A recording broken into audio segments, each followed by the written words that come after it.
Et bonsoir Éric Ciotti. Bonsoir. Merci beaucoup d'être avec nous ce soir dans Tout le monde veut savoir. Toujours président des Républicains, mais je le disais tout à l'heure, président contesté, la justice doit se prononcer dans un mois, on y reviendra. Député allié au Rassemblement national et fondateur de l'UDR, l'Union des droites pour la République. Je voudrais commencer par les premiers pas de Michel Barnier, qui continue ses consultations en vue de former un gouvernement. Fait notable, vos anciens amis des Républicains devraient y participer. Ce qui veut dire au fond qu'Éric Ciotti, à quelques mois près, vous auriez pu réaliser votre rêve, rentrer au gouvernement, par exemple devenir ministre de l'Intérieur. Mais entre-temps, vous avez rallié Marine Le Pen. Jordan Bardella a perdu les élections, il n'est pas devenu Premier ministre. Et vous n'êtes à la tête qu'un groupe de 16 députés. C'est pas un triomphe tactique quand même, non? Ce qui se passe, c'est ce que j'avais prédit. Michel Barnier a passé une alliance avec Emmanuel Macron. C'est son choix, c'est un homme respectable. Mais la logique des élections législatives était de passer une alliance. J'ai passé une alliance à droite pour que la France soit gouvernée à droite, parce qu'on a besoin des idées de droite, de l'action d'une droite qui réforme un pays qui est à terre après 7 années de macronisme et 5 années de hollandisme, finalement, dans une forme de continuité. D'autres ont passé une alliance sans le dire avec Emmanuel Macron. Elle est aujourd'hui devant nous. Mais qui va faire partie de ce gouvernement ? Qui va le composer, qui va conduire une politique sans majorité? C'est l'alliance de ceux qui ne m'ont pas suivi avec la Macronie. Non, il y a... Éric Ciotti, quand vous voyez Bruno Retailleau, Olivier Marleix, François-Xavier Bellamy susceptibles de rentrer au gouvernement, vous vous dites pas, franchement, erreur de timing, je pourrais arriver ministre de l'Intérieur? Pourquoi faire? Pour agir ou pour avoir le prestige d'une fonction qui ne servira à rien? Ce gouvernement, je souhaite naturellement qu'il réussisse, mais mon pronostic, c'est qu'il va être une fois de plus marqué par l'impuissance. Il n'y a pas de majorité. Nous étions les seuls à pouvoir, s'il n'y avait pas eu cette alliance des contraires, de LFI à certains républicains, M. Bertrand qui a appelé à voter LFI, M. Attal a appelé à voter LFI, a appelé à voter pour le nouveau Front populaire, et j'ai regardé avec ironie les mêmes qui se sont évertués de dire « attention, il y a le danger nouveau Front populaire ». Tous ont voté ensemble. Donc aujourd'hui, cette coalition, c'est une coalition des contraires. Et donc, à nouveau, ce sera une coalition de l'impuissance. Donc, si c'est une coalition des contraires, Éric Ciotti, pourquoi est-ce que votre principal allié, Marine Le Pen, dit on ne la censurera pas et au fond, on souhaite... sinon le succès du gouvernement, du moins, on fait le choix de refuser l'instabilité. Dans ce cas-là, si vous considérez que c'est une alliance avec le macronisme, il faut la censurer. D'abord, elle n'a pas dit ça. Elle a dit qu'il n'y aurait pas de censure préalable. Préalable. Hein. Après, nous jugerons chacun, les deux groupes qui sont alliés, celui que j'ai l'honneur de présider, qui a changé de nom ce matin, l'Union, il y a désormais à l'Assemblée le groupe UDR également, celui du Rassemblement national. Nous formons une alliance solide. Nous jugerons au cas par cas, texte par texte, dans l'intérêt du pays. Mais nous ne sommes pas les partisans du chaos. Nous ne sommes pas les ingénieurs du chaos. On veut une stabilité institutionnelle. On respecte les institutions.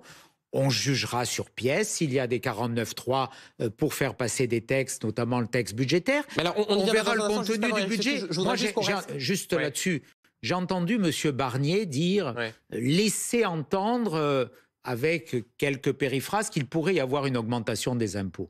On est le pays au monde où déjà les impôts sont les plus élevés. Ça pour vous c'est une ligne rouge, Éric Ciotti? Pour moi, l'augmentation des impôts est très clairement une ligne insupportable et c'est une erreur économique. C'est même une faute. Ça fait des années que dès qu'il y a un problème, au lieu de faire des économies, au lieu de baisser les dépenses publiques, eh bien, la réponse un peu pavlovienne et je dirais qui est tellement néfaste pour l'économie, c'est d'augmenter les prélèvements obligatoires. Pour que les choses soient claires, vous dites toute augmentation d'impôts justifierait une censure de la part du groupe de députés que vous présidez. Moi, la question se posera. Je ne voterai pas un budget où il y aura une augmentation des prélèvements obligatoires. Nous sommes à plus de 46% du PIB.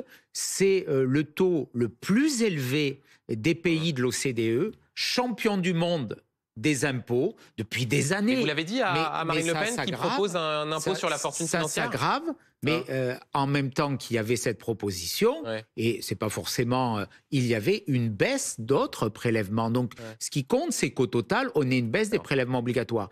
Je ne crois pas, c'est ma conviction, on a des différences d'ailleurs. Moi, je préside un parti qui est indépendant, qui est autonome, qui a 2 filiations gaullistes. L'UDR, c'est pas par hasard, et qui prône cette union des droites. Parce que je le redis, la France a besoin d'une vraie politique de droite. Encore un mot, Éric Ciotti, sur la composition du gouvernement. Si ce soir, tout à l'heure, après cette émission, Michel Barnier vous appelle et vous demande de rentrer au gouvernement? Donc je n'irai pas parce que je n'ai pas aujourd'hui les coups des franges pour diriger une politique qui restaurerait, si vous parliez tout à l'heure de la sécurité, je prends votre hypothèse, qui restaurerait un ordre nécessaire dans la rue, avec une baisse drastique de l'immigration. Moi, ce que je pourrais soutenir, c'est si demain, on a engagé une réforme de la Constitution sur les questions migratoires, approuvée par un référendum par les Français. On peut le faire dans le cadre de l'article 89. Il y a une majorité au Sénat pour cela. Nous sommes ouverts à regarder une réforme constitutionnelle qui instaurerait une préférence nationale pour qu'un étranger, dès le premier jour, ne touche pas des prestations familiales ou des allocations logement. Vous savez, toutes les mesures que nous avions votées, aussi bien le Rassemblement national que les LR, une grande partie avait été censurée par le Conseil constitutionnel. Le Conseil constitutionnel a dit il y a des dispositions qui ne sont pas conformes à la Constitution. Eh bien, on peut trouver une majorité pour régler les principaux obstacles à ce qui empêche que notre pays retrouve le cours de sa politique migratoire. Au fond, si j'essaie de résumer, parce que parfois la politique en ce moment, c'est pas toujours très facile à comprendre. Vous le reconnaissez. Je le confirme. Vous dites, comme Marine Le Pen, pas de censure a priori, on jugera sur pièce. Pas de chaos institutionnel. On fixe un certain nombre de lignes rouges. Vous venez d'évoquer l'augmentation des impôts. Est-ce que vous dites, comme Jordan Bardella, c'est un gouvernement qui est sous surveillance? Est-ce que vous reprenez cette expression? C'est le rôle du Parlement. Le Parlement, de par la Constitution, exerce le contrôle du gouvernement. Donc, contrôle, surveillance, ce sont les mêmes mots. Bien entendu, nous serons extrêmement vigilants à ce que le macronisme ne se prolonge pas au travers de la politique que conduirait Michel Barnier dit le président préside, le gouvernement gouverne. Il y aura des membres des Républicains, vos anciens amis qui vont rentrer au gouvernement. Ça ne ressemble pas à la prolongation du macronisme en l'état, Éric Ciotti. Avec quel soutien? Avec quel soutien? 46 députés c'est toujours mieux que 16. Sur 577. Sur 577. Ça fait toujours 3 fois plus que votre groupe. Je fais partie d'une coalition qui a 143 députés. Qui est la première coalition et qui a eu 11 millions d'électeurs. Nous avons voulu cette alliance et ma formation politique a obtenu 1 300 000 voix, c'est-à-dire plus que LR. Plus que LR. En tout cas, les LR qui ne m'ont pas suivi. Plus. Donc ça veut dire qu'on a une légitimité. On va défendre ces Français qui ont été un peu mis sur le côté, méprisés, considérés comme des citoyens de second rang, qui n'avaient pas droit à une représentativité dans les fonctions exécutives de l'Assemblée nationale, qui sont toujours traités comme des parias, ce qui pose un vrai problème démocratique aussi. Et j'ai eu l'occasion de le dire au président de la République quand il m'a reçu. Sur les lignes rouges que vous évoquez, est-ce que s'il y avait des ministres de gauche au gouvernement, ce serait une ligne rouge? Nous verrons bien. Pas de procès préalable. On verra les personnalités. Là encore, il y a des personnalités qui ont fait, pour fonds de commerce, l'insulte contre des Français qui votent selon leurs convictions, qui aiment leur pays, qui sont patriotes. 11 millions. Monsieur Bertrand, son seul fonds de commerce a été l'insulte. C'est-à-dire que pour vous, Xavier Bertrand au gouvernement, c'est pas envisageable? Nous verrons bien. Mais en tout cas, nous l'avions dit pour Matignon, combien d'années vous avez passé ensemble avec Xavier Bertrand? Ça fait longtemps qu'on s'est séparés, notamment quand il a quitté les Républicains. Il est revenu après, le jour de... Oui, il est revenu par opportunisme et puis il est reparti. J'ai eu l'honneur de le battre à la primaire. Il est arrivé 4e, après Michel Barnier, après Valérie Pécresse, après moi. Tout ça est un peu ridicule.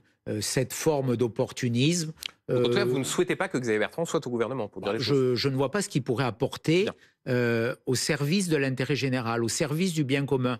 Être ministre, et ce serait un motif de censure, c'est réformer. Nous en discuterons, nous verrons bien. Mais en tout cas, je ne vois pas ce que son opportunisme et son cynisme et son mépris pour beaucoup de Français pourraient apporter. Le nouveau Premier ministre a commencé à esquisser une feuille de route. Et sur l'immigration, on entend Michel Barnier parler de frontières passoires. Et revient cette idée de la possibilité d'un ministère de l'immigration. Alors, Matignon dit que les choses ne sont pas actées. Est-ce que ça, vous y verriez quelque chose d'encourageant s'il y avait un ministre chargé de l'immigration, comme c'était le cas en 2007 sous Nicolas Sarkozy? Ça dépend ce qu'on en ferait. Ce que Jordan Bardella dit, ça sert à rien, c'est déjà le ministère de l'Intérieur. Les outils opérationnels pour gérer les flux migratoires, ils sont dans les mains du ministre de l'Intérieur. D'ailleurs, le ministre de l'Immigration, en 2007... Bon, ça n'avait pas servi à grand-chose. C'était Brice Hortefeux. C'était Brice Hortefeux. Sympa pour lui. Oui, mais d'ailleurs, il est devenu ministre de l'Intérieur avec l'immigration dans son portefeuille. C'était finalement le constat, parce qu'il n'y a pas de service. Il n'y a pas la direction générale des étrangers. Il n'y a pas les préfets qui peuvent activer les contrôles. Ce qu'il faut, c'est changer radicalement de politique en matière migratoire. Michel Barnier avait porté des propositions intéressantes. Un moratoire sur l'immigration, 3 et 5 ans. Le moratoire, et 2, le bouclier constitutionnel. Ce qui implique le bouclier constitutionnel, une réforme de la Constitution. Donc je dis à Michel Barnier, pour lequel j'ai du respect, c'était à LR mon conseiller en matière de relations internationales. On a travaillé ensemble. Je lui dis, allez, chiche, on fait la réforme constitutionnelle, on change de cadre. Je le redis, le président de la République peut proposer... après que les deux chambres aient voté dans les mêmes termes une réforme de la Constitution. Et donc si c'était le cas, vous ne pourriez pas être l'homme à même de porter précisément ces idées-là? Non, parce qu'il y a trop d'incohérences. Et puis, je fais cette proposition, mais allez... Mais vous n'y croyez pas vraiment? J'y crois pas vraiment. Et il y a tellement de blocages. Il y a tellement... La majorité est tellement... incohérente. Il n'y a pas de majorité. C'est même pas qu'elle est incohérente. Il n'y a pas de majorité entre M. Attal, l'aile gauche de Renaissance, entre M. Bayrou, qui a porté des politiques très favorables à l'augmentation des flux migratoires, entre certains chez LR qui ont aussi des positions très contradictoires. Comment mettre ce beau monde d'accord? Ils ont été tous d'accord. Ils ont été tous d'accord contre nous. Vous me fournissez... Permettez-moi d'être sceptique sur le fait qu'ils soient d'accord pour proposer quelque chose d'efficace. Vous me fournissez une transition toute trouvée sur la question des positions contradictoires. Parmi les éléments mis en avant par le Rassemblement national pour, disons, sinon soutenir, du moins ne pas censurer tout de suite le gouvernement Barnier, c'est la mise en place de la proportionnelle. Est-ce que vous y êtes favorable? Ça dépend dans quel cadre, quelle proportionnelle. La proportionnelle a existé dans notre pays, c'était aux élections législatives de 86. Elle était par département, c'est-à-dire qu'elle maintenait un lien entre le français et le territoire. Ce qu'il faut, c'est qu'il y ait une majorité. Voilà, moi je suis attaché... Non, mais la question est assez simple. Est-ce qu'il faut faire ou pas la proportionnelle? La proportionnelle par département... Personnellement, je n'y suis pas hostile. J'avais eu l'occasion de le dire bien avant. Le 5 avril, Éric Ciotti, vous parliez de la proportionnelle comme d'un poison pour la République. Si c'est un poison pour la République, c'est difficile de se dire qu'on n'y est pas hostile, non? Ce qu'on a vu aujourd'hui, c'est que le scrutin majoritaire, par 2 fois, en 2022 et de façon encore amplifiée après la dissolution, ne garantissait plus de majorité. C'était... Sous la Ve République... C'était le 5 avril 2024. Il y avait déjà eu l'élection législative de 2022. Donc il faut tirer les conséquences d'une situation, donc vous avez changé d'avis, d'une situation nouvelle.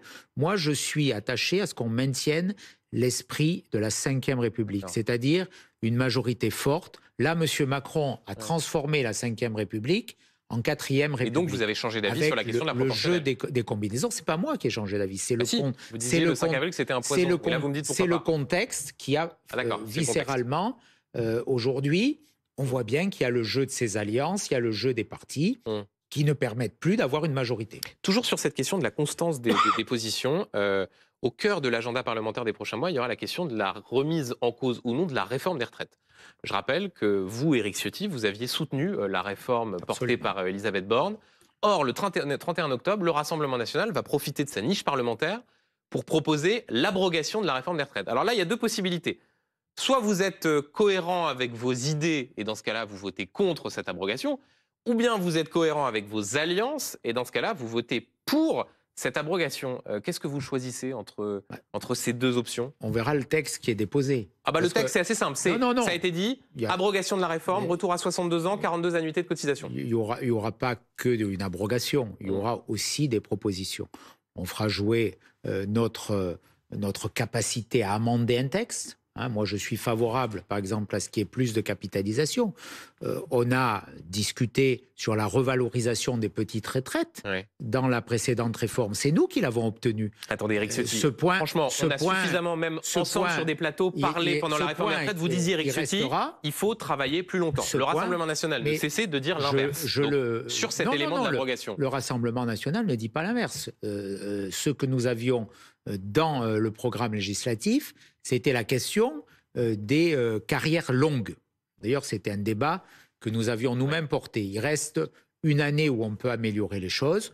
Je ne suis pas hostile à qu'on améliore les choses. Nous verrons le texte, nous en débattrons. Mais pourquoi d'ailleurs, j'ai vu votre interview dans les colonnes de Valeurs Actuelles où vous assumiez de dire que sur le sujet de la réforme des retraites, vous n'étiez pas aligné avec Marine Le Pen et le Rassemblement national. Absolument, et je le redis.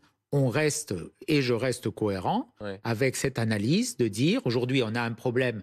Il y a des pensions qui sont versées à hauteur de 380 milliards d'euros et il y a des cotisations qui sont perçues à hauteur de 300 millions. Donc, il y a un déficit de 80 milliards d'euros. Ça, c'est une question budgétaire.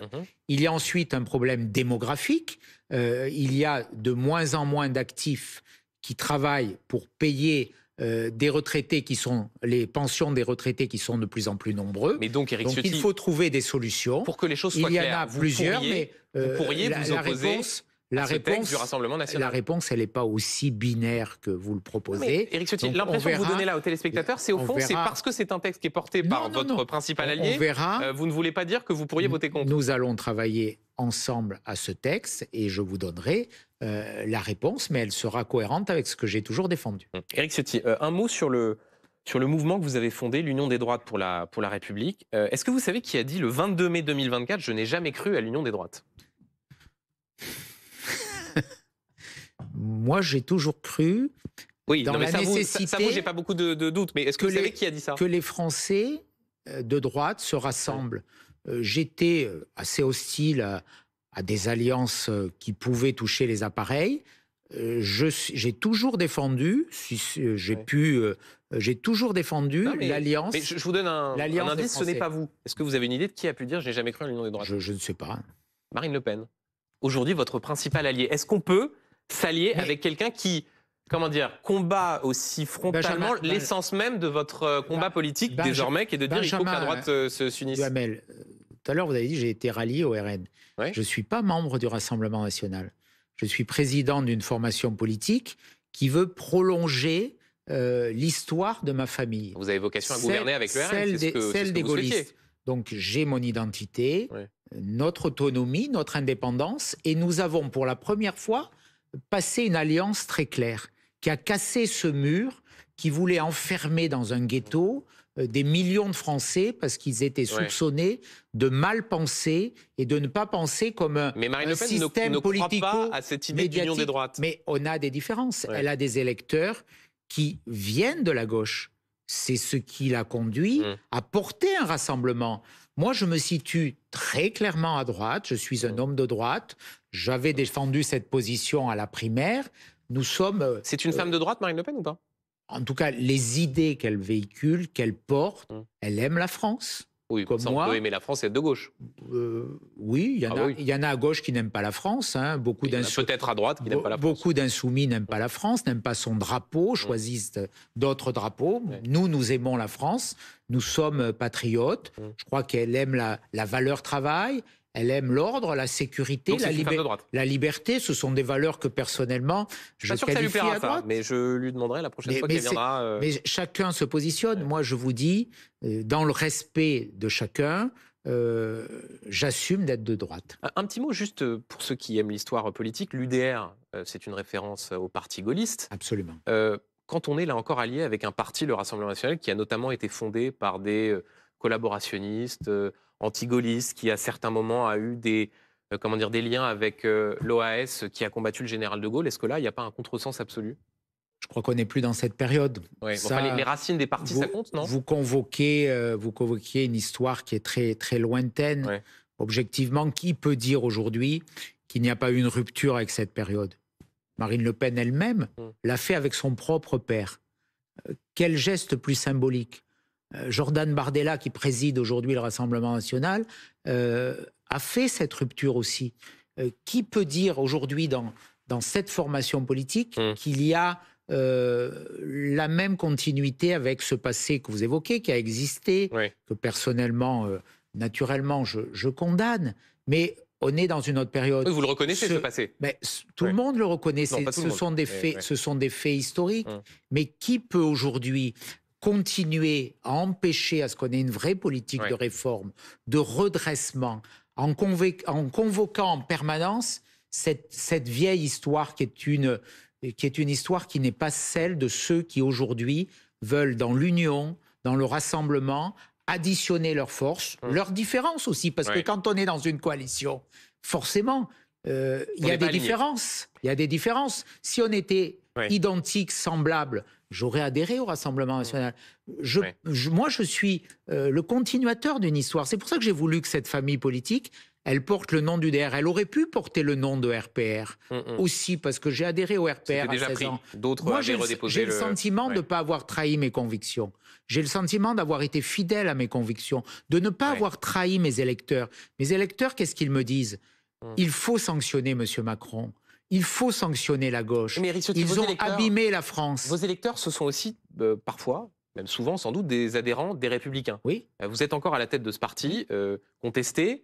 Il y a une audience qui doit se tenir le 14 octobre. Si je comprends bien ce qui se passe dans votre parti, vous ne mettez plus les pieds au siège place du Palais Bourbon. La plupart des salariés sont soit en vacances, soit en arrêt maladie parce qu'ils craignent d'être licenciés. Quel sens ça a, encore plus maintenant que vous avez fondé un nouveau parti, de se maintenir à la tête des Républicains? C'est quoi? C'est juste pour embêter Laurent Wauquiez? Moi, je veux refonder ma famille politique. C'est ce que j'ai lancé chez moi à Nice le 31 août dernier. Donc c'est une nouvelle page que nous écrivons qui appelle les militants des Républicains. Vous savez, au mois de juin, il n'y en avait plus que 25 000 au moment de la dissolution. Et vous allez partir ou pas? Vous allez laisser la place? Il y en avait 25 000. On en avait 400 000 lorsque Nicolas Sarkozy, avant que Nicolas Sarkozy soit élu président de la République. Il y en avait encore au temps de l'élection à la présidence de l'UMP en 2012, il y en avait plus de 300 000. Mais moi, je veux que ces militants, qui pour la plupart mais vous répondez pas à ma question. Sont partis au Rassemblement vous allez national laisser, ou sont partis ailleurs, reviennent dans une famille. Est-ce que vous allez laisser votre place de président des Républicains? Je le dirai aux militants, si vous le permettez. Mais donc vous n'êtes plus aussi arc-bouté que ça dans les jours qui viennent. D'accord. Moi, je veux écrire une nouvelle page avec les militants des Républicains. Les Républicains, la marque Les Républicains, je l'ai dit, est dépassée. Elle est dépassée parce que, comme je l'avais redouté et annoncé, et malheureusement subi à la tête des Républicains, et elle est aujourd'hui confondue avec le macronisme. Ce qui se passe, finalement, c'est la dilution de certains républicains dans le macronisme. On avait eu des accords électoraux avant le premier tour, des retraits réciproques, des désistements, des appels à voter. Donc je pense qu'aujourd'hui, ceux qui sont allés dans ce chemin ont commis une faute. Mais je retiens. Et je ne veux pas que ma famille politique, elle disparaisse. Donc je la refonde différemment. Mais je retiens que vous nous direz dans les prochains jours si d'aventure vous je le dirai, si vous le permettez, d'abord aux militants. Aux militants. Deux questions pour terminer, Éric Ciotti. La première sur ces images qui ont choqué et bouleversé la France entière de cette petite fille de 3 ans dans le 15e arrondissement, dans une école, qui est frappée par son institutrice. Comment vous avez réagi quand vous avez vu ces images? Images très, très choquantes, indignes, qui appellent à des sanctions, bien sûr. La justice doit faire son travail et j'espère qu'elle le fera. Mais je pense à cette petite fille, à ses parents, à sa famille qui doivent être extrêmement choqués.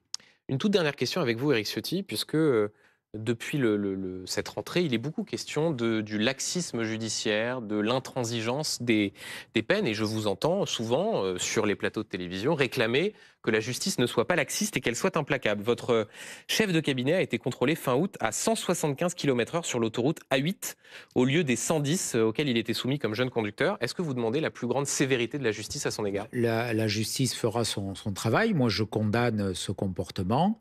C'est une faute. Et d'ailleurs, ce chef de cabinet m'a remis ses fonctions. Il a quitté ses fonctions immédiatement.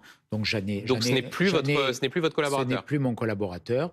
J'en ai pris acte. Il l'a fait lui-même, d'ailleurs, en responsabilité. Et c'est à cause de cela qu'il vous a donné sa démission. Il a commis une faute. Il en a assumé les conséquences. Quand on commet une faute, qu'on assume les conséquences, c'est assez digne. Voilà, je le dis.